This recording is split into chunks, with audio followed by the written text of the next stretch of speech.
Hi friends, ನೀವೆಲ್ಲರೂ knowledge athletics ಆಗಿದ್ದೀರಿ. Knowledge athletics ಅಂದ್ರೆ ನಮ್ಮ ಬ್ರೈನ್ ಪವರ್ ಅನ್ನು ಬಳಸಿಕೊಂಡು ಕೆಲಸ ಮಾಡುವವರು.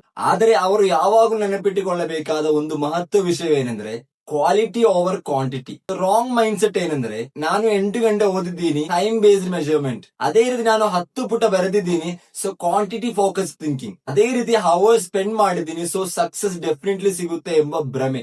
ಆದರೆ ಸರಿಯಾದ ಮೈಂಡ್ ಸೆಟ್ ಏನಂದ್ರೆ, ಔಟ್ಪುಟ್ ನ ಕ್ವಾಲಿಟಿಯನ್ನು ಮೆಜರ್ ಮಾಡಿ, ಅದೇ ರೀತಿ ರಿಸಲ್ಟ್ ಓರಿಯೆಂಟ್ ಥಿಂಕಿಂಗ್ ಮಾಡಿ. ಎಫೆಕ್ಟಿವ್ನೆಸ್ ಓವರ್ ಎಫರ್ಟ್ಸ್ ಗೆ ಇಂಪಾರ್ಟೆನ್ಸ್ ಕೊಡಿ. ಟ್ರೂ ನಾಲೆಜ್ ಆಫ್ ಅಥ್ಲೆಟಿಕ್ಸ್ ಏನಂದ್ರೆ smart work.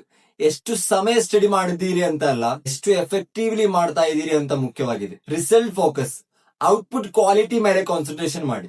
Efficiency, minimum time ನಲ್ಲಿ ಮ್ಯಾಕ್ಸಿಮಮ್ ರಿಸಲ್ಟ್ ಫೈಂಡ್ ಮಾಡಿ. ಸೊ ನಾಲೆಜ್ ಅಥ್ಲೆಟಿಕ್ಸ್ ಆಗಿ ನಿಮ್ಮ ಪರ್ಫಾರ್ಮೆನ್ಸ್ ಅನ್ನು ಟೈಮ್ ಸ್ಪೆಂಡ್ ಆಧಾರವಾಗಿ ಅಲ್ಲ, ರಿಸಲ್ಟ್ ಅಚೀವ್ಡ್ ಆಧಾರವಾಗಿ ಮೆಷರ್ ಮಾಡಿ. So follow Kite learning. By.